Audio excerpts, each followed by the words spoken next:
कहानी का पूरा आनंद लेने के लिए कहानी के पिछले भाग को सुनना बिल्कुल मत भूलिएगा। उसका लिंक मैं आपको डिस्क्रिप्शन बॉक्स, एंड स्क्रीन और कार्ड तीनों जगह पर दे दूंगी और साथ में कमेंट बॉक्स में पिन भी कर दूंगी। आप वहां से भी जाकर सुन सकते हैं। सरला का नाम सुनते ही नितिन के हाथ से फोन छूटने ही वाला था कि अतुल के हंसने की आवाज़ आई। यार तू पागल हो गया है, मैं यहाँ ज़रूरी काम पर जा रहा हूँ और तुझे मजाक सूझ रहा है। यार तुम लोग सरला के नाम से इतना डर क्यों जाते हो? अतुल ने कहा। डरे मेरे दुश्मन, मैं बहुत ज़रूरी काम पर जा रहा हूँ, बाद में बात करते हैं, कहकर नितिन ने फ़ोन रख दिया। सफ़र 2-3 घंटे का था, काफ़ी लंबा था। एकम ने पूछा, इस तरह का कोई प्रोजेक्ट मेरे दिमाग में तो नहीं है। नहीं, ये नया है। आज पहले ज़मीन देखनी है और उनसे मिलना है। ढाबे के आसपास की ज़मीन है, अगर ठीक दाम में मिल जाए तो हम वहाँ होटल खोल सकते हैं। नितिन झूठ पर झूठ बोल रहा था। उसे बचपन में पढ़ा, अब याद आया कि हमें झूठ नहीं बोलना चाहिए। अगर हम एक झूठ बोलते हैं तो उसे छुपाने के लिए हमें और झूठ बोलने पड़ते हैं। फिर उसने खुद को तसल्ली देने के लिए सोचा, तो क्या है, ये भी तो कहते हैं कि जिस झूठ से किसी का फायदा होता हो वो बोलना कोई पाप नहीं, पुण्य है। सो मैं तो वैसे भी पुण्य का काम कर रहा हूँ। इतने सालों से बिछड़े माँ बेटे को मिलाने जा रहा हूँ। एकम मनु के कंधे पर सर रखकर सो गया। उसे बिल्कुल भी पता नहीं था कि वो कहाँ जा रहे हैं। मनु को उत्साह के मारे नींद कहाँ आनी थी। वो बाहर के नज़ारे देखती रही। 2 घंटे का सफ़र करके वो ढाबे पर पहुँच गए। एकम ने आंखें खोली तो मनु बोली, वो ना ढाबा आया है, मुझे भूख लगी है, चलो खाना खा लें। काफ़ी देर से बैठे हो, थोड़ा शरीर खुल जाएगा। वो दोनों उतर कर चल दिए।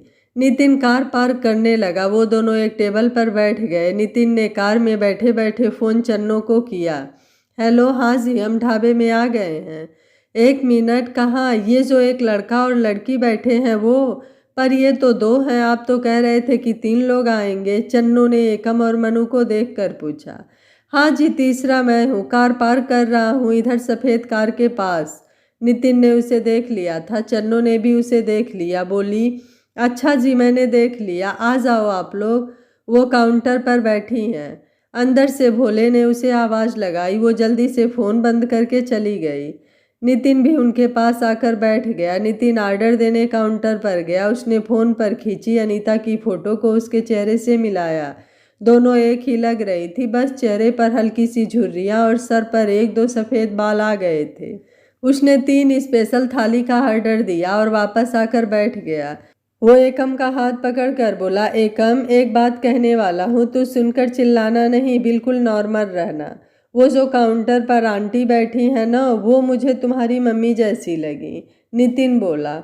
एकम एकदम से उठने को हुआ पर नितिन ने उसका हाथ कसकर पकड़ लिया और बोला, कहा ना शांत ही रहना। एकम आराम से बैठ गया। फिर बोला, मैं पानी की बोतल लेने जाता हूँ, कहकर वो उठकर चल दिया। नितिन को संभलने का मौका भी नहीं दिया।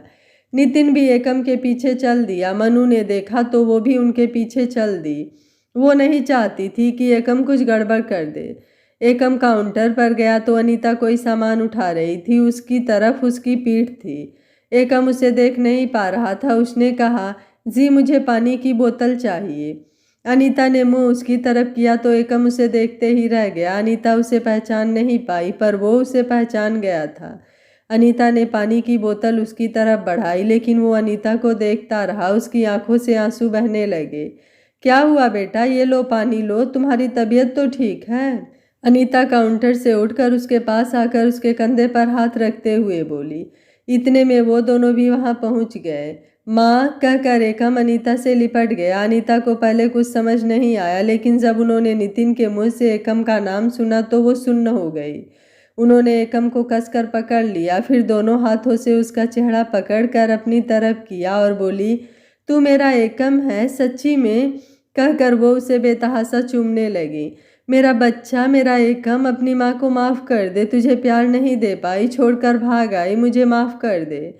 नहीं माँ, ऐसा नहीं कहते, माफ़ी तो मुझे मांगनी चाहिए, मैं आपको ढूंढ नहीं पाया। आप यहाँ हैं और मैं आपको वहाँ ढूंढता रहा। मुझे माफ़ कर दो, मैं आपको इंसाफ नहीं दिला सका, लेकिन अब सब कुछ ठीक हो गया माँ। मैंने उस सरला को पकड़वा दिया। उनका शोर सुनकर सब लोग उनकी तरफ देखने लगे। भोला और उसका परिवार भी वहां आ गए। ये सब देखकर भोले और चन्नो की आंखें भी भर आई। अनीता ने भोले को पास बुलाया और बोली, भोले देख, ये मेरा बेटा है एकम, जिसकी बातें मैं तुझसे किया करती थी। फिर वो एकम से बोली, एकम ये भोला है, तेरी ही उम्र का था जब मैं आई थी। इसके पापा ने मुझे यहाँ शरण दी, मुझे बहन बनाया, और इस भोले ने मुझे तेरी कमी महसूस नहीं होने दी। जब से भैया की डेथ हुई है गले पर ये मुझे बिठाता है। भोले ने एकम के शानदार ब्रांडेड कपड़े देखकर उसे दूर से ही नमस्ते किया, लेकिन एकम उठा और उसने भोले को गले लगाकर बोला, आपको बहुत बहुत शुक्रिया, आपने मेरी माँ का ख्याल रखा, मैं आपका कर्जदार हुआ भैया। तब भोले को थोड़ा हौसला हुआ। वो बोला, कैसा शुक्रिया, कैसा कर्ज, ये मेरी बुआ जी हैं, अगर हम इनका ख्याल न रखते तो कौन रखता। मेरे पापा जी कहते थे कि हम लोग बहुत गरीब थे, जब से बुआ आई तब से ये ढाबा चलने लगा था। वो मरते वक्त मुझसे कह गए थे कि इनकी हर मांग पूरी करूं और गले पर इन्हें ही बिठाऊं, इनके हाथ में बरकत है। भोला भोलेपन से बोला। भोला के बेटा और बेटी अपनी मम्मी के पीछे छिपकर उनकी तरफ देख रहे थे।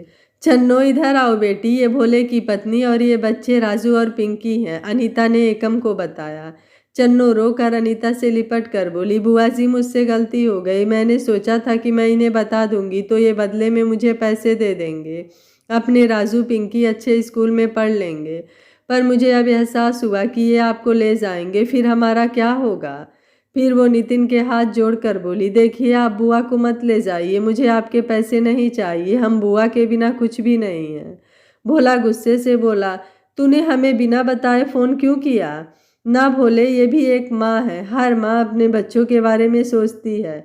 तू चिंता न कर चन्नो, राजू पिंकी अब अच्छे स्कूल में ही जाएंगे, अनीता ने कहा। एकम ने सवालिया नज़रों से मनु और नितिन की तरफ देखा, ये पूछने को कि उन्हें ये पता था, तो उन दोनों ने हाँ में सिर हिला दिया। तब वो चन्नो से बोला, भाभी जी आपको अब बच्चों की चिंता करने की ज़रूरत नहीं है, इनका चाचा आ गया है, वो इनकी हर ख्वाहिश पूरी करेगा, आओ बच्चों, कहकर एकम ने बच्चों को अपने पास बुलाकर उन्हें प्यार किया। एकम अब तक माँ की मिलने की खुशी में सब भुला बैठा था। मनु उससे बोली, एकम जी मुझे मम्मी जी से नहीं मिलवाओगे। तब एकम को मनु और नितिन की याद आई। ओह माँ, ये आपकी बहू है मनु, और ये मेरा दोस्त और मेरा असिस्टेंट नितिन। एकम ने माँ से मनु और नितिन को मिलाया। पहले नितिन फिर मनु ने उनके चरण छुए। माँ ने दोनों को आशीर्वाद दिया। मनु को उन्होंने अपने पास बिठाया और उसका चेहरा प्यार से सहलाते हुए बोली, देखो चन्नो, तेरी देवरानी कितनी सुंदर है। चन्नो उसी वक्त दोनों हाथ में साबुत लाल मिर्चें लाई और एक हाथ 7 बार एकम के सर पे घुमाया, इसी तरह दूसरा हाथ मनु के सर पर घुमाया, फिर जाकर उसे चूल्हे में डाल दी। फिर आकर अनीता से बोली, बुआ जी अब किसी की भी नज़र नहीं लगेगी, मेरे देवर देवरानी है ही इतनी सुंदर, इनकी जोड़ी जैसी और कोई जोड़ी होगी भी नहीं। जब ये आए थे तभी मेरी नज़र इन पर पड़ी थी, मेरे मुंह से भी एक बार निकला था कितनी प्यारी जोड़ी है, इसलिए नज़र उतारी है, इनको किसी की नज़र न लगे, देखो तो सही इन्हें लोग कैसे देख रहे हैं। फिर सबने खाना खाया। रात हो गई थी तो वो लोग ढाबे के पीछे बने उनके घर में ही रुक गए। घर में 3 बेडरूम थे, एक अनीता का, एक भोले का और एक उसके पापा का था, जो अब बच्चों का है। चन्नो ने पहले ही सारे कमरे साफ करके नई चादर और तकिया रख दिए थे। एकम को अंदर से अजीब सी स्मेल आ रही थी, जो अक्सर गांव के घरों से आती है।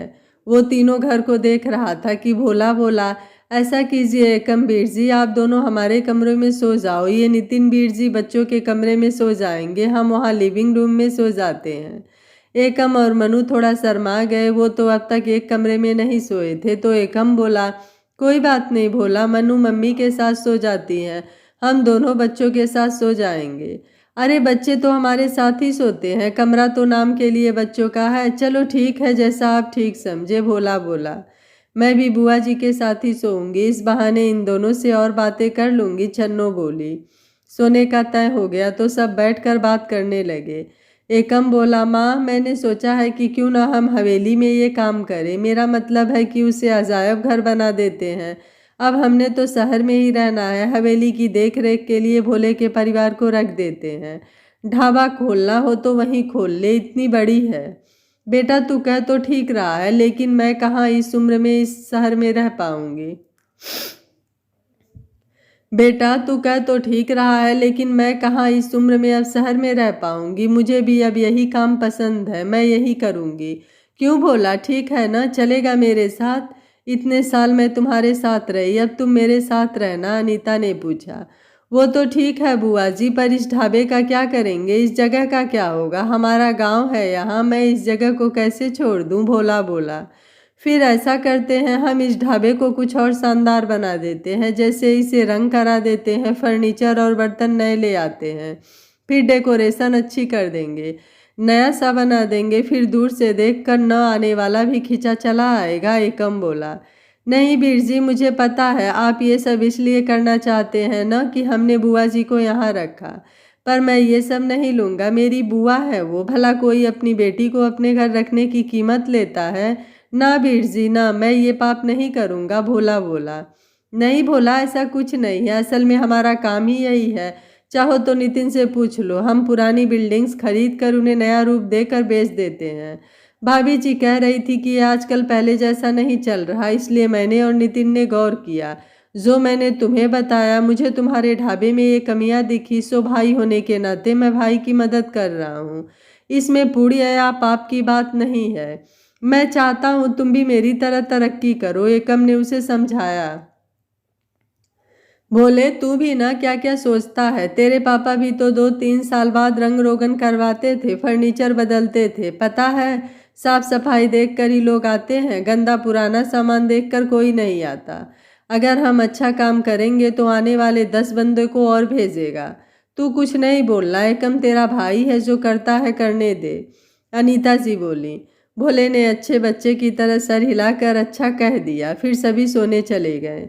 अगले दिन जब वो आर्किटेक्ट को काम समझा रहा था तो एकम को हॉस्पिटल से फ़ोन आया कि उसके पापा को होश आ गया है। फिर एकम नितिन को वहीं छोड़कर मम्मी और मनु को लेकर वापस आ गया। उसने भोले के बच्चों को शगुन के नाम पर 10-10 हज़ार दे दिए और नितिन से बोला, देखो बच्चों के स्कूल का इंतज़ाम भी करके आना। मैं देखता हूँ, जैसे ही वहाँ से फ्री हुआ दोबारा आऊँगा। फिर भोले को देखकर बोला, देखो ये यही सारा काम करेंगे, तुम अपने हिसाब से जो करवाना चाहो करा लेना।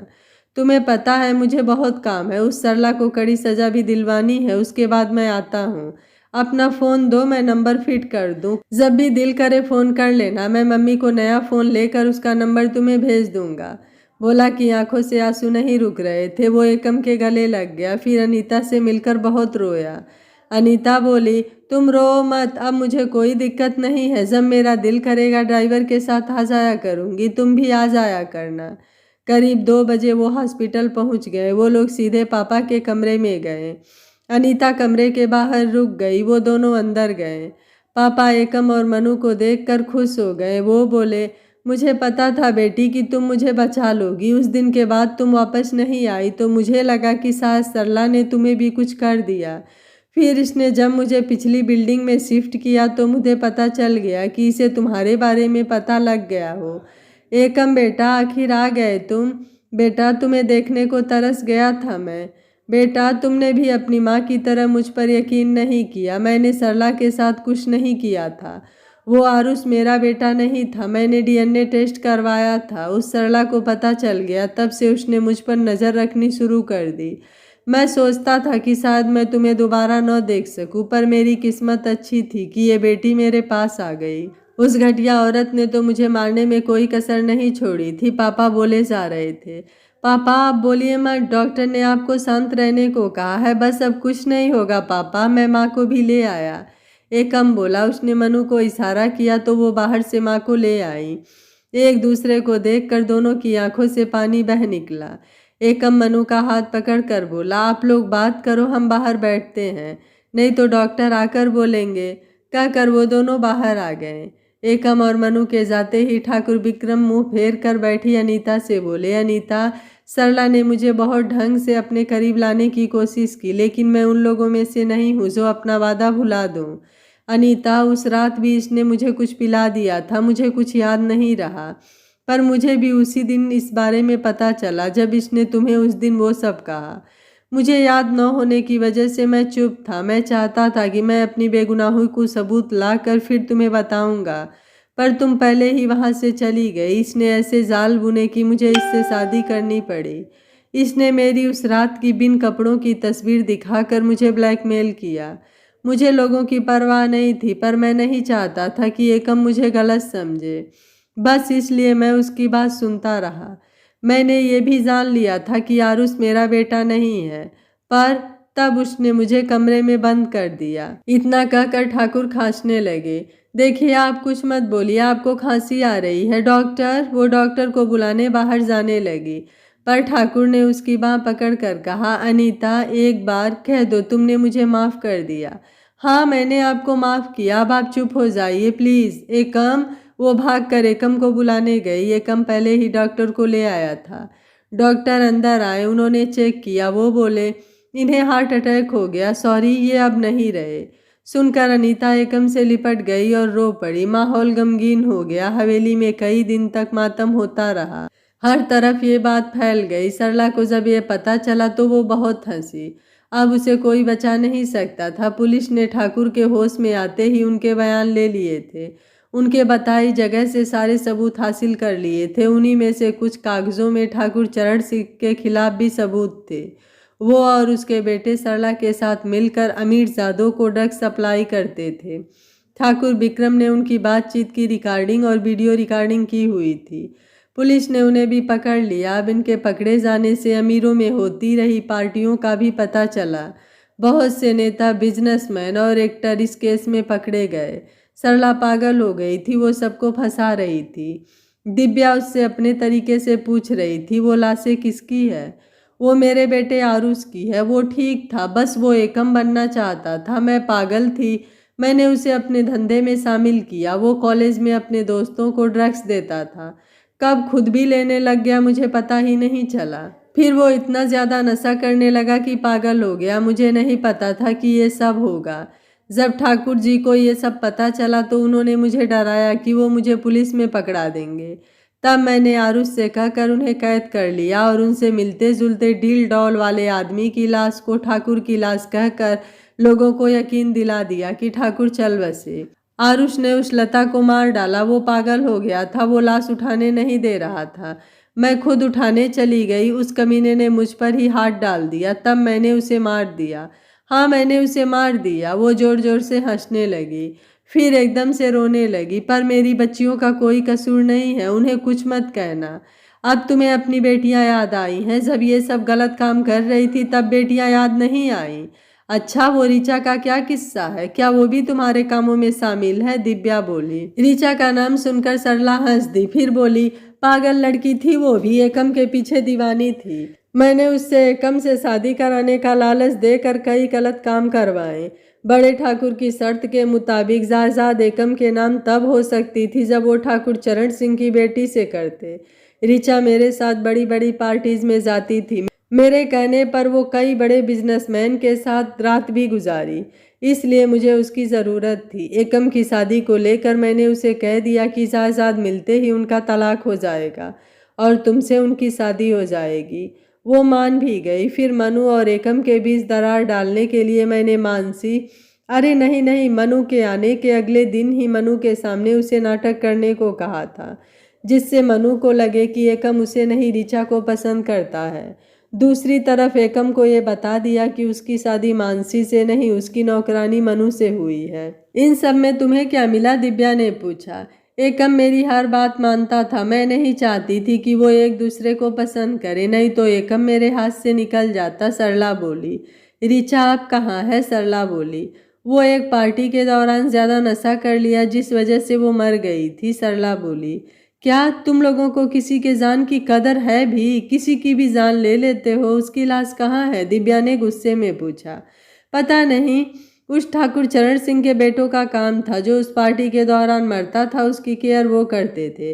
पता नहीं क्या करते थे। उनकी हवेली में कोई तालाब है, उसमें मगरमच्छ पाले हुए हैं, उनके आगे डाल देते थे। ये मेरे से तो कितने ही ज़्यादा लोगों को मारा है उन्होंने। इनकी भी खातिरदारी हो रही है। दूसरे हिस्से में दिव्या बोली। ठाकुर चरण सिंह और उसके दोनों बेटों से पूछताछ हो रही थी। मनु के पिता को भी पुलिस ने पकड़ लिया था। वो ठाकुर का दायां हाथ था, उसे ठाकुर के हर कारनामे की खबर थी। अतुल ने एकम को पुलिस स्टेशन बुलाया ताकि मनु आकर अपने पापा से बात करके उन्हें सरकारी गवाह बनने के लिए कह दे। एकम मनु को लेकर पुलिस स्टेशन आ गया। मनु को उसके पापा के साथ अकेले में मिलने दिया। अतुल, दिव्या और एकम ये सब स्क्रीन पर देख रहे थे। पापा, आपको मैं हमेशा रोकती रही पर आपने मेरी नहीं सुनी, अब तो मेरी सुन लो। आप सरकारी गवाह बन जाओ पापा और उनके कारनामों के बारे में पुलिस को बता दो। आप माँ की चिंता न करना, माँ को मैं अपने पास ले जाऊंगी। फिर आप कौन सा झूठ बोल रहे हैं? आप वही बताएंगे जो सच है। आपने किसी को नहीं मारा है ना? बेटा, अगर मैं अब कहूँ कि मैंने किसी को नहीं मारा तो ये गलत है। मैंने अपने दोस्त रमिया को ठाकुर के कहने पर मगरमच्छ वाले तालाब में डाला था। उसका कसूर ये था कि वो गलती से मानसी बीबी के कमरे में चला गया था। उसके बाद मैंने मना कर दिया था कि मैं ये काम नहीं करूँगा, पर मैं सरकारी गवाह नहीं बनूंगा। मैंने उनका नमक खाया है, अब नमक हरामी नहीं करूंगा, मनु के पापा बोले। मनु के लाख समझाने पर भी उसके पापा अपनी बात पर अड़े रहे। मनु ने वापस आकर उन्हें हर बात बता दी। एकम ने उसका हाथ पकड़कर कहा, कोई बात नहीं, हम कुछ और रास्ता देखेंगे। हाँ भाभी जी, आप चिंता न करें, कहकर अतुल ने स्क्रीन ऑफ किया। उसने फ़ोन करके कमिश्नर को सारी बात बताई। ऐसा करो, हवेली में जाकर छापा मारो, शायद कुछ मिल जाए। वारंट इशू कर दिए हैं, लेते जाना। 4-5 बंदे साथ ले जाना। हाँ, वो दिव्या को भी ले जाना, लेडीज़ है, हवेली में कोई बहाना न मारे। जी सर, कहकर अतुल ने फ़ोन रख दिया। जब वो वापस आया तो दिव्या भी वहाँ आ गई थी। वो अपनी बातों में मस्त थे। अतुल के देखकर तीनों चुप होकर उसकी तरफ देखने लगे। अतुल आते ही बोला, एकम, तुम कभी अपनी ससुराल गए हो? चलो, आज तुम्हें तुम्हारी ससुराल ले चलते हैं। ये सुनकर वो तीनों भी घबरा गए। यार, दोस्त होकर आज दोस्त को ही ससुराल में डाल रहे हो? एकम ने भी हैरान होकर कहा। अरे नहीं यार, इस ससुराल की बात नहीं कर रहा हूँ मैं, तो तुम्हारे असली ससुराल की बात कर रहा हूँ। कमिश्नर जी ने हवेली में छापा मारने का हुक्म दिया है। दिव्या, तुम भी चलो। वो कह रहे थे कि वहाँ सब लेडीज़ हैं तो कोई बहाना नहीं बनाए। तब उन्हें सारी बात समझ आई। वो चलने को तैयार हो गए। मनु, ऐसा करते हैं, तुम्हारी मम्मी को भी ले आएंगे। अब वो अकेली वहाँ रहकर क्या करेंगी? एकम बोला।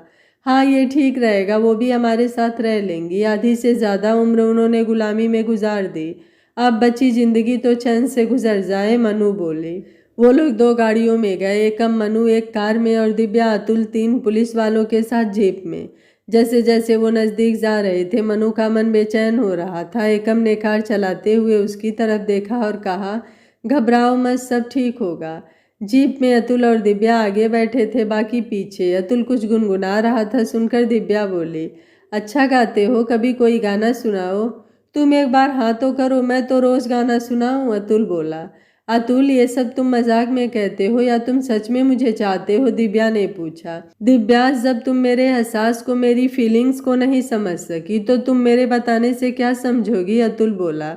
अतुल, ऐसा नहीं है कि मैं समझती नहीं हूँ, अब मैं खुद को तसल्ली देने के लिए पूछ रही थी कि कोई तो है जो मुझे चाहता है। अतुल, अगर मैं हाँ कर दूँ तो क्या कल को एकम के कारण अपने रिश्ते पर कोई असर तो नहीं होगा? मेरा मतलब है कि मैं एकम को चाहती हूँ, ये तुम अच्छी तरह से जानते हो। कहीं यही बात कल हम दोनों में लड़ाई का कारण न बन जाए। नहीं, ऐसा कभी नहीं होगा, तुम हाँ तो करो, अतुल बोला। ठीक है, मुझे मंजूर है, दिव्या बोली। सच्ची तुमने हाँ कर दी ना? अतुल ने एकदम से ब्रेक लगा दी। दिव्या का सर सामने टकराते टकराते बचा। हाँ बाबा, हाँ तो कह दिया, अब क्या अब लिख कर दूँ?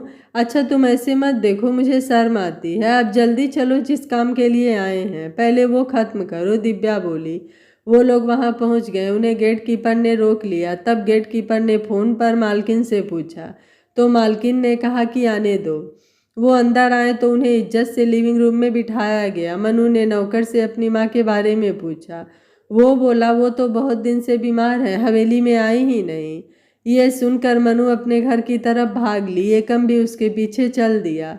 अतुल और दिव्या उनके पीछे जाने लगे थे कि ठकुराइन आ गई।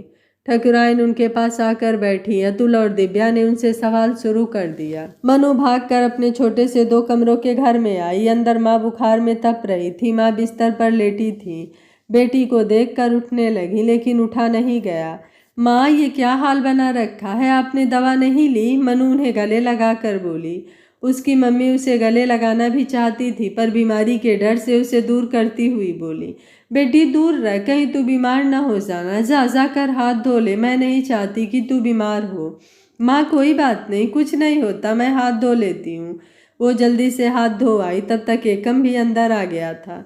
मनु की माँ उसे देखकर हैरान रह गई, इतना सुंदर लड़का ये कौन है, कहीं कोई फरिश्ता तो नहीं है। वो सोच ही रही थी कि एकम ने पास आकर पैर छुए तो वो कांप गई। नहीं नहीं ठाकुर, आप मेरे पैर क्यों छूते हो, मैं गरीब इस लायक नहीं हूँ। माँ ये तुम्हारे दामाद है, मेरे पति, ये आपके पैर छुएंगे ही, मनु बोली। ना बेटा, हमारे इतने भाग कहाँ, माफ़ करना ठाकुर, ये बच्ची है, जानती नहीं है, बचपन से मुझे माँ मानती है इसलिए ऐसे कह रही है। माँ ने ऐसे दिखाना चाहा मानो वो मानसी ही हो। माँ इन्हें सब पता है कि मैं मनु हूँ, मानसी नहीं हूँ, और इससे इन्हें इनके परिवार को कोई फर्क नहीं पड़ता, मनु बोली। माँ मैंने पूछा था आपके पास दवा है, मनु कुर्सी साफ करके एकम को देते हुए बोली। माँ ने पास पड़े टेबल की तरफ इशारा करके कहा, वहाँ पड़ी है, मालकिन ने बुलाया था डॉक्टर को, उन्होंने दी है, कहते हैं कि ठंड लग गई है। वो जिस दिन बड़े ठाकुर, छोटे ठाकुर और तेरे पापा को पुलिस पकड़ कर ले गई, उस दिन बहुत बारिश हो रही थी, भीगने के कारण ये हो गया, पता नहीं क्या होगा तेरे पापा का, उन्होंने दवाई लेते हुए कहा। माँ मैं आज ही पापा को मिलकर आई हूँ, पापा ठीक थे, पुलिस में इनकी पहचान है, तो वो कह रहे थे कि अगर पापा सरकारी गवाह बन जाते तो उन्हें छोड़ देते, पर पापा नहीं माने। वो बोले कि जब गलत काम किए ही हैं तो सज़ा से क्या डरना। मैंने बहुत कोशिश की पर वो नहीं माने, मनु बोली। दामाद जी पहली बार यहाँ आए और मैं उठ भी नहीं पा रही हूँ, कुछ करना तो दूर, माँ बोली। माँ खाना कौन बनाता है, मनु ने पूछा। बेटे खाना तो हवेली से आ जाता है। माँ अब तुम मेरे साथ चलो, यहाँ अकेली क्या करोगी, मनु बोली। नहीं बेटा, मैंने सारी उम्र यहीं बिताई है, अब थोड़ी सी रह गई है, बेटी के घर रहकर पाप नहीं कमाना, हाथ निकल गया, पूछ रह गई है, यहीं काट लूँगी बाकी की ज़िंदगी भी, माँ बोली। माँ आप ऐसा क्यों कह रही हैं, मैं आपका कौन हूँ, क्या दामाद बेटे नहीं होते। अगर आप हमारे साथ नहीं रह सकती तो मेरी माँ के साथ हवेली में रहिए, वो भी अकेली हैं, आप दोनों को एक दूसरे का साथ हो जाएगा, एकम बोला। बेटे तुम मेरे बेटे ही हो, पर वो मालकिन को ऐसी हालत में कैसे छोड़ दूँ, और सच तो ये है कि ये मुझे जाने नहीं देंगे, माँ बोली। आप इस बात की चिंता न करें, ये सब मुझ पर छोड़ दो, एकम बोला। माँ यहाँ से क्या ले जाना चाहती हो, ये तस्वीर तो मैंने रख ली है, दवा से बुखार उतरने लगा है, वो अब पहले से ठीक है। मनु उन्हें लेकर मेन हवेली में आई। बड़ी मालकिन कहकर मनु ने ठकुराइन के पैर छू लिए। मनु के साथ ही एकम ने भी उनके चरण छुए। ठकुराइन की उन दोनों को देखकर आंखें भर आई। वो आंखें साफ करती हुई बोली, मनु बेटी, माँ बाप बच्चों को सिर्फ जन्म दे सकते हैं, किस्मत तो भगवान ही लिखता है। हमने मानसी को इतने लाड प्यार से पाला और वो किसी धोखेबाज से प्यार कर बैठी। पगली घर से जेवर पैसे लेकर उसके साथ भाग गई, उसने पैसे गहने भी रख लिए और मानसी को भी मार दिया। ठकुराइन रोते हुए बोली। क्या, पर हमने तो कोई खबर नहीं सुनी, मनु बोली। बड़े ठाकुर ने सारी खबरें रोक ली थी, अपनी इज्जत का सवाल था। अब सोचती हूँ कि अगर हमने बचपन से उसे सिर न चढ़ाया होता और उसकी हर बात न मानी होती तो आज तुम्हारी जगह वो इसके साथ आती। पर बात किस्मत की है, उसकी किस्मत में यही था, ठकुराइन बोली। सही कहा आपने, हद से ज़्यादा लाड प्यार बच्चों को बिगाड़ देता है, चाहे बेटी हो या बेटा। बड़ा होकर वही करेगा जैसे उसे संस्कार मिले हों। कोई भी डाकू या कोई भी महात्मा माँ के पेट से डाकू या महात्मा नहीं बनकर आते। उनके माँ बाप, उसके दोस्त यार उसे जैसा बनाते हैं वो बन जाता है। आंटी जी आपने ठीक कहा कि जिसकी किस्मत में जो लिखा होता है वही होता है। मुझे मनु ही मिलनी थी, यही मिली, एकम बोला। तुम्हें पता चल गया था कि ये मनु है। सरला बहुत ही कमीनी निकली, पहले तो हमें डरा कर हमसे पैसे ऐंठती रही कि तुम्हें बता देगी कि ये मनु है, और तुम्हें बता भी दिया, ठकुराइन बोली। अच्छा, बहुत ही सातिर बनती थी, अब जेल में सड़ेगी, पर मुझे उसने नहीं बताया था, मुझे खुद ही पता लग गया था, पर मुझे फर्क नहीं पड़ता, अब शादी इससे हुई है तो ये जो भी है मेरी पत्नी है, एकम बोला। खुश रहो, भगवान तुम्हारी जोड़ी बनाए रखे, यूं ही मिलते रहना बेटा, ठकुराइन बोली। इतने में पिछले गेट से अतुल और दिव्या भी अंदर आ गए। अतुल बोला, हमने सब देख लिया है, मगरमच्छ तो है, लाशें नहीं है, कहकर वो खुद ही हंस पड़ा।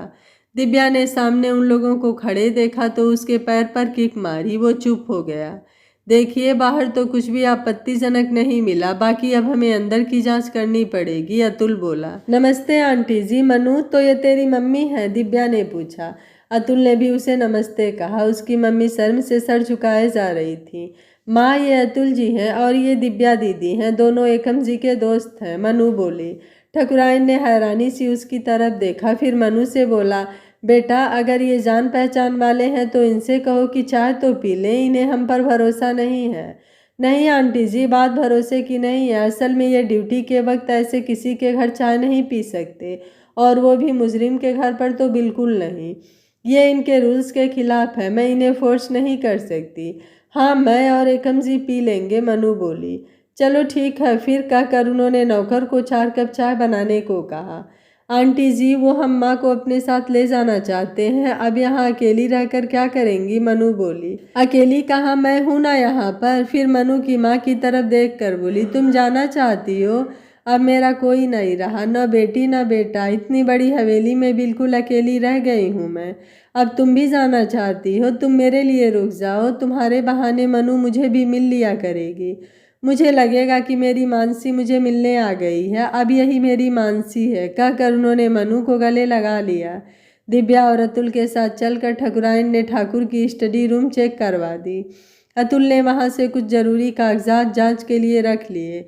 उन्हें कोई पुख्ता सबूत मिल गए थे। ठकुराइन ने उन्हें नहीं रोका, उल्टा खुद ही तिजोरी खोलकर कागज दे दिए। वो बोली, मैं तो इन्हें पहले ही कहती थी कि ये काम छोड़ दो, कुछ नहीं रखा इनमें, पर मेरी माने ही नहीं, उल्टा बेटों को भी अपने साथ लगा लिया। अब सारा घर ही उजड़ गया, मैंने क्या करना है यहाँ। अतुल और दिव्या की जांच खत्म हो गई, वो लोग वापस जा रहे थे। अतुल ने एकम से पूछा, तुम लोग चलोगे कि रुक कर आओगे? एकम ने मनु की तरफ देखा। मनु ठकुराइन से बोली, बड़ी मालकिन, तुम्हें कहा न कि तुम मेरी मानसी हो, तो तुम मुझे बड़ी मालकिन न कहो। माँ भी तुम कह नहीं सकती, ऐसा करो तुम मौसी कहो, ठीक है ना? ठकुराइन बोली। ठीक है मौसी जी, अब मैं जाऊँ, आप माँ का ख्याल रख लेना, मैं फिर आऊँगी, आप दोनों भी आना कभी हमारे घर, अब तो हमारी मम्मी भी मिल गई हैं, मनु बोली। एकम ने भी दोनों के पैर छुए और चल दिया। ठकुराइन ने मनु को रोक कर बहुत से कपड़े गहने दिए और बोली, ये सब मानसी के लिए बना कर रखा था, उसकी किस्मत में ये सब था नहीं, अब ये तू ही पहन लेना, पहनेगी ना? आप कैसी बात कर रहे हो मौसी जी, अब तक मैं मानसी की उतरन पहनकर ही बड़ी हुई हूँ, अब क्यों नहीं पहनूंगी? जब आपने मुझे मानसी मान ही लिया है तो पूछ क्यों रही हैं, मनु बोली। फिर ठकुराइन ने एकम को भी कपड़े, पगड़ी और सगुन दिया। एकम और मनु ने बड़े आदर प्यार से सब ले लिया। वो लोग वहाँ से निकल आए। रास्ते में अतुल ने एकम को फ़ोन करके किसी ढाबे पर रुकने को कहा। एकम ने उन्हें ढाबे पर खड़े देखा तो वहाँ रुक गया। क्या हुआ, एकम ने पूछा। यार 3 बंदे साथ में भी तो हैं, चाय पीनी थी, सुबह से ऐसे ही घूम रहे हैं, अतुल बोला। ओह अच्छा, एकम बोलकर मनु की तरफ देखने लगा। उसे इशारे से पूछा कि चाय पिएगी, तो वो बोली, चाय को भी कोई मना करता है भला, कहकर वो कार से उतर गई। सारे ढाबे की तरफ चल दिए। एकम और मनु सबसे पीछे थे, उनके आगे अतुल और दिव्या चल रहे थे।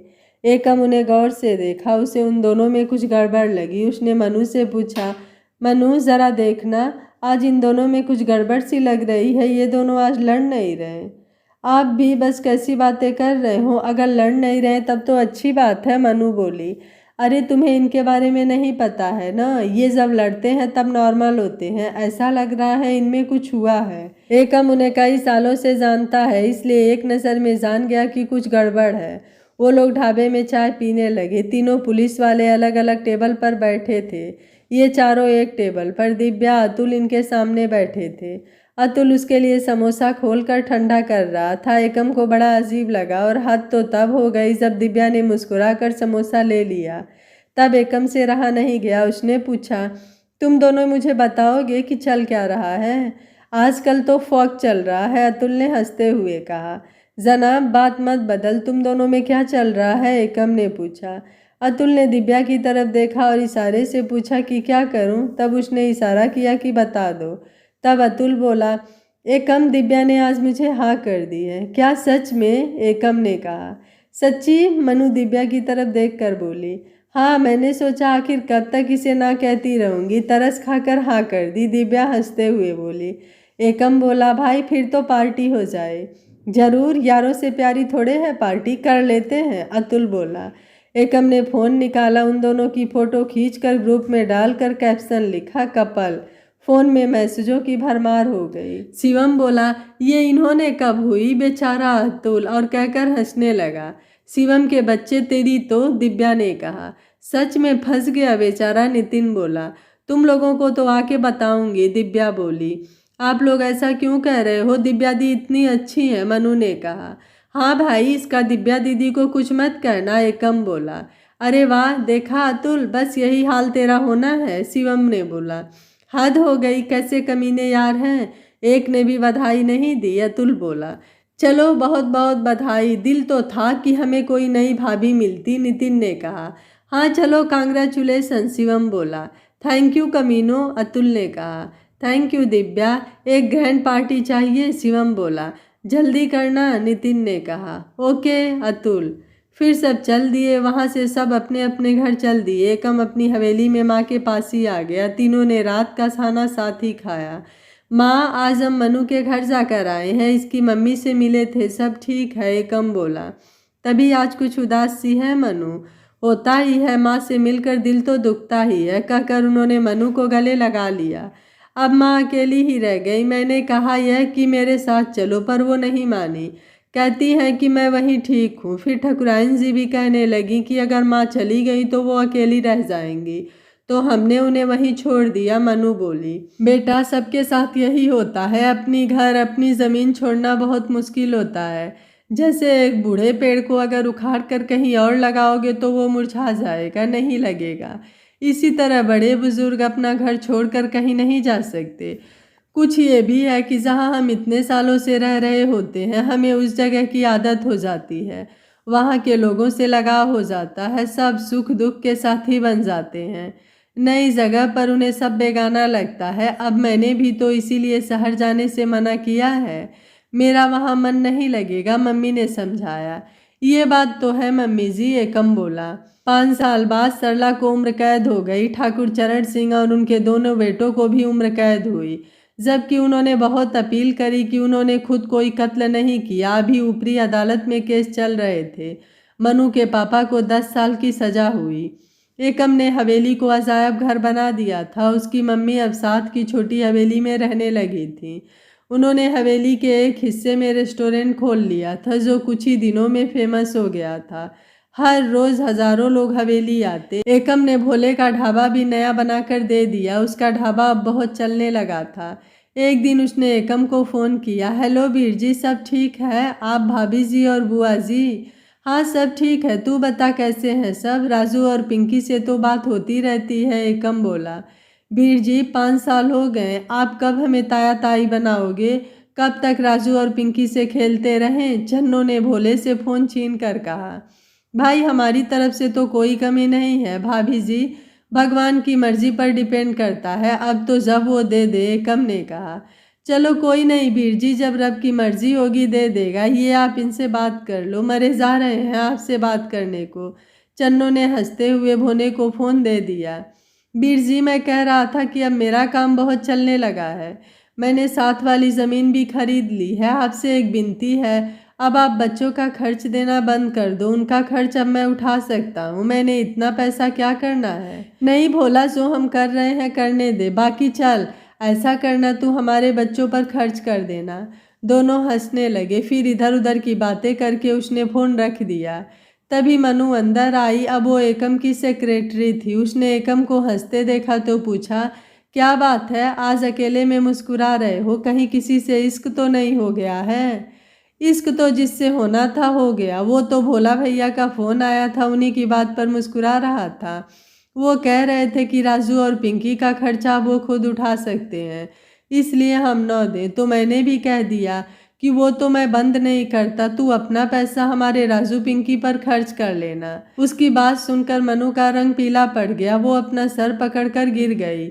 एकम उसी वक्त उसे हॉस्पिटल ले गया।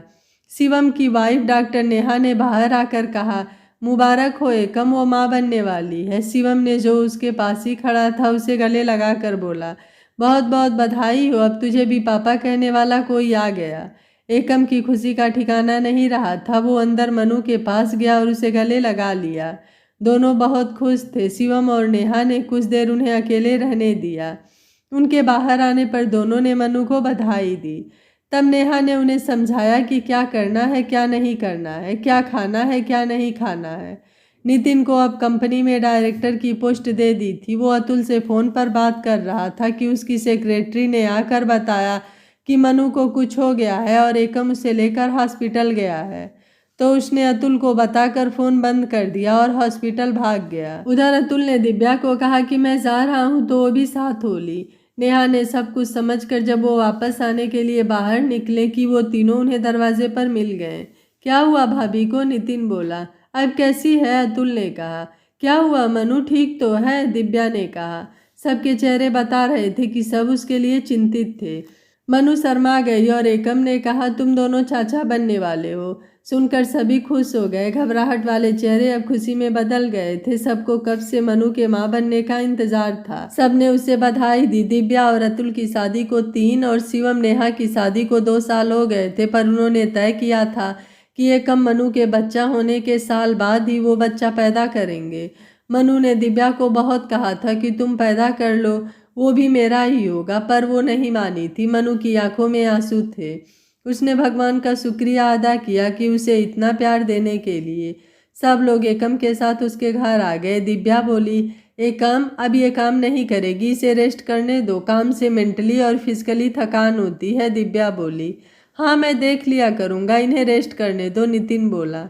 सब कुछ देर बैठे फिर चले गए। सबके जाने के बाद एकम कमरे में आया और मनु को गले लगा लिया। पता नहीं भोले की बात ही भगवान ने सुन ली। उसने ज़रूर भगवान से कहा होगा कि हमारे बच्चे हो जाएं ताकि उसे भी पैसे खर्च करने का मौका मिले। दिल से की गई दुआ ज़रूर कबूल होती है। हाँ जी ऐसा ही हुआ होगा, मनु बोली।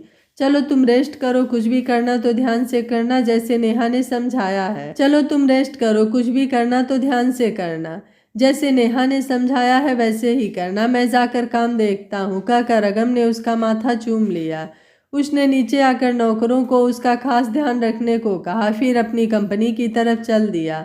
वो बहुत खुश था। उसकी खुशी छुपाए से छुप नहीं रही थी। एकम की माँ मनु के पास आ गई थी। मनु को 9वां महीना लग गया था। वो लोग मनु का पूरा पूरा ध्यान रख रही थी। मनु को जरा सी भी हिलने नहीं देती थी। एकम सुबह ही काम पर चला जाता। माँ के होते हुए उसे मनु की चिंता नहीं होती थी। नेहा हर हफ्ते उसे देखने आ जाया करती थी। वो चाहते थे कि मनु का बच्चा ठीक ठाक हो। सरला की बेटियां मछली और अंतिम की छुट्टियां हो गई थी। उन्होंने एकम को फ़ोन किया क्योंकि सरला के पकड़े जाने के बाद से एकम ही उनका सारा खर्चा उठा रहा था। मछली बोली, भैया हमारी छुट्टियां हो गई हैं, हम हवेली में जाएं। माँ भी यही मेरे पास आ गई हैं। ऐसा करो तुम एयरपोर्ट तो पहुँचो, मैं ड्राइवर भेजता हूँ तुम्हें लेने, एकम बोला। उनके लिए ड्राइवर भेजने के बाद एकम ने माँ को फ़ोन किया। माँ वो मछली और अंतिम आ रही हैं, मैंने इन्हें वहीं बुला लिया है, आप देख लेना। बहुत अच्छा किया बेटा, वो अब बिल्कुल अकेली हो गई हैं। हमें उन्हें यह एहसास नहीं होने देना है कि वो अकेली हैं। आ जाने दो बेटा, मैं संभाल लूँगी, माँ बोली। मनु ने माँ की बात सुन ली थी। वो बोली, माँ चलो अच्छा है, अब आप भी थोड़ा आराम कर लोगे, उन दोनों के आने से आपका भी मन लग जाएगा। दोपहर बाद वो दोनों आ गईं। वो मनु और माँ को मिलकर बहुत खुश हुई। ये मनु को बस उसकी शादी के वक्त ही मिली थी, सो वो एक दूसरे को इतनी अच्छी तरह से नहीं जानती थी। लेकिन 2 दिन में ही उनका आपस में प्यार बढ़ गया। वो अच्छी सहेलियों की तरह बातें करती थी। मछली को एकम ने नितिन के अंडर काम पर लगा दिया। मछली कुछ शर्मीली थी। उसे नितिन से बहुत पहले से प्यार था, पर वो कहने से डरती थी। आज जब उसे उसके साथ काम करने का मौका मिला तो वो बहुत खुश हुई। अंतिम मनु के साथ ही रहती थी। वो खाना बनाना सीखने लगी। एक दिन उसने खीर बनाई और वो एकम के लिए टिफिन में डालकर नौकर के हाथ भेज दिया। फिर 2 कटोरियों में खीर डालकर वो मनु के पास ले आई। एक माँ को दे दी और दूसरी मनु को दे दी। फिर वो नीचे टीवी देखने चली गई। मनु नहाने चली गई, सो माँ ने काम वाली को बुलाकर रखने को दे दी। बोली, अभी ये ले जाओ, वो नहा कर आएगी तो और गर्म कर लाना। ऐसा करो ये तुम खा लो, उसके लिए दूसरा ले आना। नौकरानी को खीर स्वादिष्ट लगी तो उसने दोनों कटोरी खुद खा ली। अंतिम आराम से टीवी देखते देखते उठकर किचन में आई और देखा कि दोनों कटोरियां खाली है तो उसके चेहरे पर एक खतरनाक मुस्कान आ गई। वो चुपचाप आकर फिर से टीवी देखने लगी। ड्राइवर एकम को खाना देने आया तो एकम और नितिन मीटिंग में थे। मजली एकम के कमरे में बैठी थी। मजनी ने टिफिन खोलकर खाना देखा, फिर खीर देखी तो थोड़ी सी खीर खा ली। जब एकम और नितिन मीटिंग से वापस आए तो मछली बेहोश पड़ी थी। उन्होंने पास आकर उसे हिलाया, जगाने की कोशिश की पर वो नहीं हिली तो वो उसे हॉस्पिटल ले गए। एकम के मन में बुरे ख्याल आ रहे थे। उस दिन मनु बेहोश हुई थी तो वो प्रेग्नेंट निकली, कहीं मछली भी। सोचकर ही वो परेशान हो रहा था। उसके मुंह से झाग निकल रही थी। सो शिवम ने उसे देखते ही इमरजेंसी वार्ड में भेज दिया और उससे पूछा, एकम इसने कुछ जहरीला खा लिया है, इसने क्या खाया है? पता नहीं, हम तो मीटिंग में गए थे, आकर देखा तो ये गिरी पड़ी हुई थी, हम इसे यहाँ ले आए, एकम बोला। मेरे ख्याल से इसने टिफिन में से खाना खाया होगा, क्योंकि जहाँ ये गिरी थी उसी जगह टेबल पर टिफिन खुला पड़ा था, नितिन बोला। टिफिन तो घर से आया होगा, तो मतलब? सोचकर उसने अपनी सेक्रेटरी को फ़ोन किया। हेलो, मेरे टेबल पर कोई टिफ़िन पड़ा है खुला हुआ? हाँ जी सर, सेक्रेटरी बोली। खाना कितना खाया हुआ है? एकम ने पूछा। जी बस खीर ही थोड़ी सी खाई हुई है, बाकी सारा खाना पड़ा है, वो बोली। खीर? अच्छा ओके, कहकर उसने फ़ोन काट दिया और जल्दी जल्दी घर फ़ोन किया। नितिन और शिवम पूछ रहे थे कि क्या हुआ, पर वो कुछ नहीं बोला। उधर घर में पहले किसी ने फ़ोन नहीं उठाया। जब फ़ोन बंद होने वाला था तब मनु ने उठाया। फ़ोन उठाते ही एकम बोला, फ़ोन क्यों नहीं उठा रहे थे? मेरा तो हार्ट फेल हो ही जाता। ऐसा क्यों कहते हो? घर में मैं अकेली थी इसलिए धीरे धीरे आई हूँ। क्या हुआ? मनु बोली। क्यों, माँ अंतिम और रीटा कहाँ हैं? एकम ने पूछा। वो इसे मछली के बारे में बताना नहीं चाहता था। वो पता नहीं रीटा को क्या हुआ, माँ और अंतिम उसे लेकर हॉस्पिटल गई हैं, मनु बोली। तुमने खीर तो नहीं खाई? आपने खाने ही नहीं दी। अंतिम पहले दे गई तो मैं नहा रही थी, अब जाते हुए दोबारा दे गई है। खाने ही वाली थी कि आपका फ़ोन आ गया, वापस जाकर खाती हूँ, मनु बोली। नहीं, तुम खीर मत खाना। मैं कौन से हॉस्पिटल में गई हैं? एकम ने पूछा। सिटी हॉस्पिटल में, मनु बोली। अच्छा ठीक है, मेरी बात सुनो, तुम घर में बना कुछ नहीं खाओगी, मैं खाना भिजवाता हूँ, एकम बोला। एकम ने माँ को फ़ोन करके पूछा, आप कहाँ हो? हॉस्पिटल आ गए क्या? आ रहे हैं बेटा, रास्ते में एम्बुलेंस आ गई है, उसी में ला रही हूँ। पता नहीं इसे क्या हुआ, इसके मुंह से झाग आ रही है, मुझे बहुत घबराहट हो रही है, क्या होगा? माँ बोली। अंतिम कहाँ है? मेरी बात कराइए, एकम ने पूछा।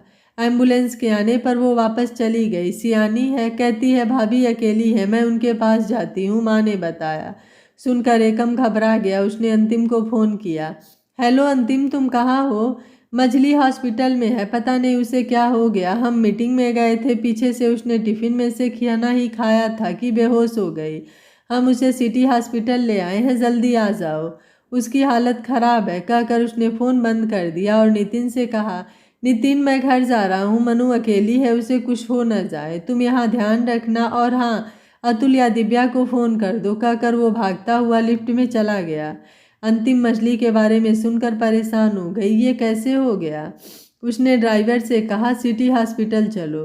ड्राइवर ने कार फिर मोड़ ली। वो सोचने लगी, मैंने इन तीनों को ख़त्म करना चाहा, उल्टा मेरी बहन ही।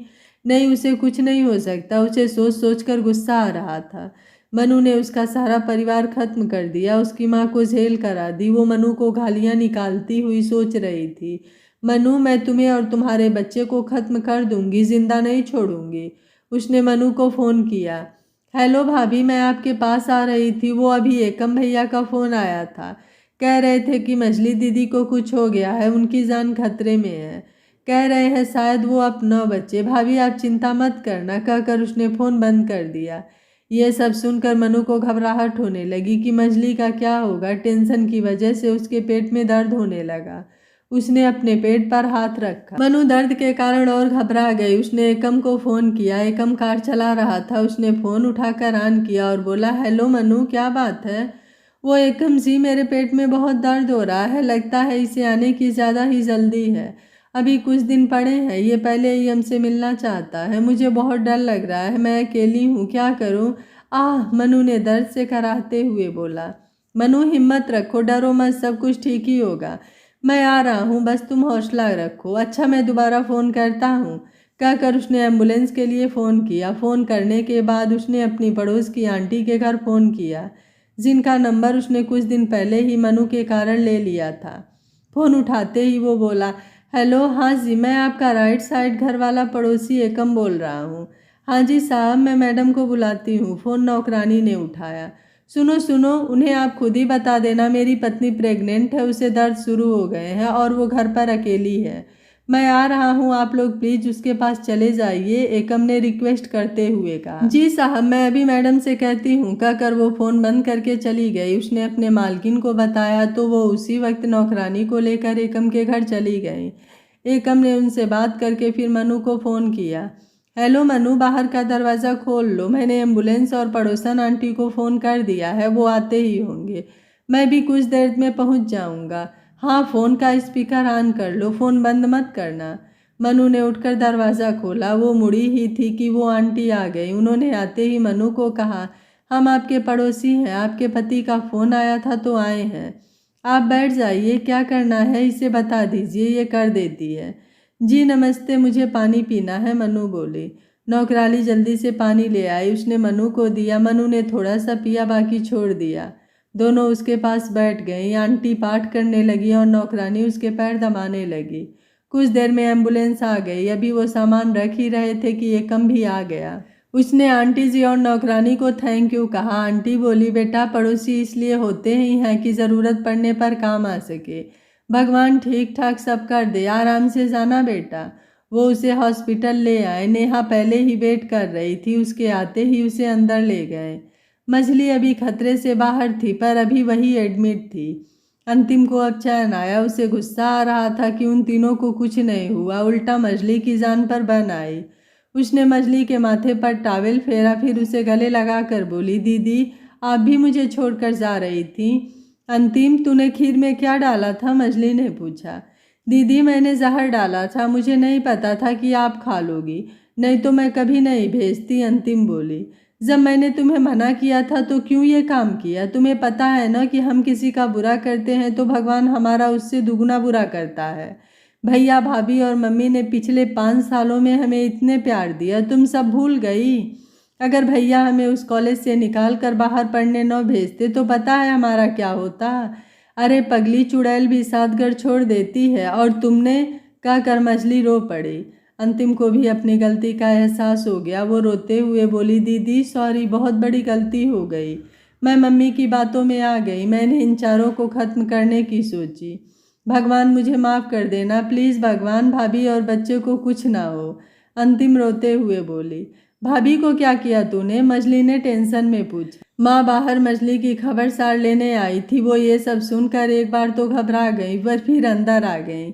अंतिम रोने लगी। तभी माँ अंदर आ गई। वो माँ के पैरों में बैठ गई। माँ ने उसे उठाया और बोली, बेटी, जिंदगी में इंसान अपनी गलतियों से ही सीखता है। मुझे अफसोस है कि तुम सरला की बातों में आ गई। उसने अपने पति को मारा, अपने बेटे को मारा, वही वो तुम्हें भी सिखा रही थी। अभी भी कुछ नहीं बिगड़ा है बेटा, इस सबक को याद रखना। मैं तो तुम्हें 2 खुशखबरियाँ देने आई थी। एक तो रीटा बच गई और दूसरे तुम्हारी भाभी ने प्यारे से बेटे को जन्म दिया है। भगवान का शुक्र है, सब अच्छा हो गया है। भूल जाओ जो हो गया, अब गलती मत करना। मछली, जल्दी ठीक हो जाओ, भाई भतीजे को खिलाना भी तो है। फिर उन्होंने दोनों को मिठाई खिलाई। फिर खुद मनु के पास चली गई। एकम मनु के पास बैठा बेटे को देख रहा था।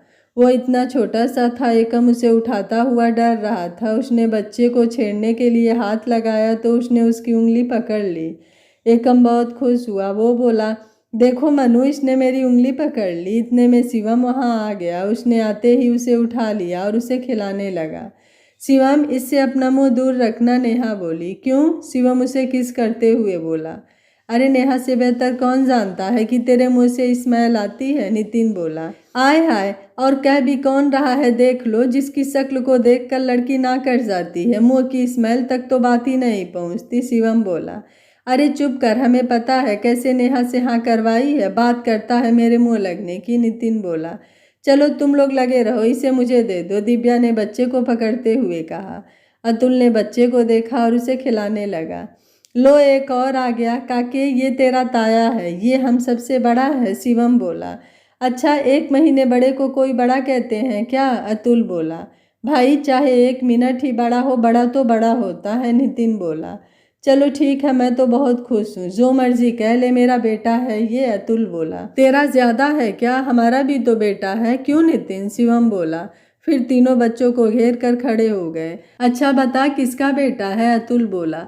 वो तीनों बड़े ध्यान से उसे देख रहे थे, जैसे वो बोल के दिखाने वाला हो। अरे ये अभी कहाँ बोलेगा, साल का होगा तब बोलेगा, तब तक वेट करो, माँ ने आकर हंसते हुए कहा। 2 दिन बाद उसे हॉस्पिटल से छुट्टी मिल गई। ये सारे दिन में एक बार उसे मिलने ज़रूर आते। भोले का परिवार भी उसे देखने आया। राजू पिंकी भी अब बड़े हो गए थे। राजू 7वीं और पिंकी 10वीं में हो गई थी। वो इसे देखकर बहुत खुश हुए। उन्हें खेलने को खिलौना जो मिल गया था। मनु की मम्मी और बड़ी ठकुराइन भी बहुत ही तोहफे लेकर आईं। वो कुछ दिन वहीं उनके पास ही रहीं। मनु अकेली बैठी अपनी बीती जिंदगी के बारे में सोच रही थी कि कहाँ से कहाँ आ गई जिंदगी। कभी सपने में भी नहीं सोचा था कि उसकी जिंदगी ऐसी होगी। उसे माँ की बात याद आ गई। इंसान अपनी जिंदगी में अपने कर्मों का और अपनी किस्मत दोनों का फल भोगता है, और ये इसने इतनी सी उम्र में देख लिया। इसका जन्म गरीब घर में हुआ, जहाँ ये एक नौकरानी की बेटी थी, जो पीढ़ी दर पीढ़ी नौकरों का काम करते थे। पर इसने सपने में भी नहीं सोचा था कि इसकी किस्मत इसे मानसी की जगह दे देगी। ये ऐसे स्कूलों में पढ़ी जो इसने सपने में भी नहीं देखे थे। उसके माँ बाप तो कभी सरकारी स्कूल में भी दाखिला न करा पाते, और कहाँ वो बाद में कॉलेज भी गई। मनु जितना सोच रही थी उतना ही उसे पता लग रहा था कि इंसान अपनी किस्मत और कर्मों का खाता है। वो पैदा तो मनु के रूप में हुई, पर जिंदगी उसने मानसी की जी। और दूसरी तरफ मानसी इतने बड़े घर और ऊंची जात में जन्म लेने के बाद भी किस्मत से हार गई। वो सोचने लगी, मैं अपने बेटे को बचपन से ही ये सब समझाऊंगी, वो भी बड़ा होकर अच्छा इंसान बने। कब से देख रही हूँ तुम पता नहीं किन ख्यालों में खोई हुई हो। क्या बात है बेटा, किस बात की चिंता है, मम्मी ने पूछा। कुछ नहीं मम्मी जी, बस यूं ही सोच रही थी कि इंसान अपने कर्मों का फल यहीं पाता है। जैसे वो कर्म करता है वैसा ही फल पाता है, मनु बोली। ये तो है ही, पर तुम आज ये सब क्यों सोच रही हो। बस यूं ही इसे देखकर सोच रही थी कि अब ये ठाकुरों का वारिस है। अगर मैं मनु ही होती तो मेरी शादी भी किसी नौकर या मजदूर से होती, फिर मेरे बच्चे भी वही काम करते, मनु बोली। अरे ये सब क्या है बेटा, अब जो होना था वो हो गया, अब और मत सोचो, ठीक है, आइंदा ऐसा मत सोचना, कहकर मम्मी ने उसे गले लगा लिया। अरे वाह बुआ जी, मुझे भूल ही गई, मुझे भी गले लगना है, चन्नू उन्हें देख कर बोली। आजा तू भी आजा, कहकर उन्होंने उसे भी गले लगा लिया। बुआ जी अब हम भी चलें, बहुत दिन हुए इन्हें ढाबा छोड़े हुए, आपको पता ही है कितना काम है, चन्नू बोली। अरे दीदी आज शाम को इसका नामकरण कर ले, फिर चाहे कल चली जाना, मनु बोली। ठीक है, मैं इन्हें कह देती हूँ। चन्नो भोला को बताने नीचे आई। राजू पिंकी वापस चले गए थे। भोला खड़ा एकम से बात कर रहा था। अब इसका सारा खर्चा मेरा, ये लो इसके हॉस्पिटल का खर्चा, भोला बोला। देखो भोला भैया, चलो आओ, आप ऐसे नहीं मानोगे, आप ही के आशीर्वाद से हमें ये मिला है, सब आपका ही है, एकम बोला। मनु कह रही थी कि आज काके का नामकरण है, इसलिए कल चलेंगे, चन्नू ने आकर भोले से कहा। शाम को घर में पूजा रखी गई। उसके बाद उनके खास पंडित जी ने उनकी कुंडली के हिसाब से कहा, इसकी कुंडली के मुताबिक 100 अक्षर बनता है। इतना सुनते ही सभी अपनी अपनी सलाह देने लगे। तब सबने सलाह की मनु इसका नाम रखे। मनु ने सुना तो वो बोली, ये सम्मान मैं मम्मी जी को देती हूँ, वो जो भी नाम रखेंगी हमें मंजूर है। मेरे दिमाग में तो बस एक ही नाम आ रहा है, संगम। इसने पहले मनु और एकम का संगम कराया, फिर एकम से मेरा संगम हुआ। मैं तो संगम रखूंगी, आप लोग जो मर्जी रखो। संगम बहुत ही प्यारा नाम है और हमसे मिलता जुलता भी है, क्यों एकम, शिवम बोला। हाँ बहुत प्यारा नाम है, एक संगम हमारा भी तो हुआ एकम भाजी से, भोला हंसते हुए बोला। सभी खुशी से तालियां बजाने लगे। यह कहानी आपको कैसी लगी, आप मुझे अपनी राय कमेंट बॉक्स में ज़रूर दीजिएगा। वीडियो पसंद आया है तो वीडियो को लाइक शेयर एंड चैनल को सब्सक्राइब कर लीजिएगा। ऐसी और इंटरेस्टिंग और सस्पेंस से भरी हुई कहानियों को देखने के लिए मेरे चैनल को सब्सक्राइब करना बिल्कुल मत भूलिएगा। Thank you for watching. मिलते हैं अगली कहानी में।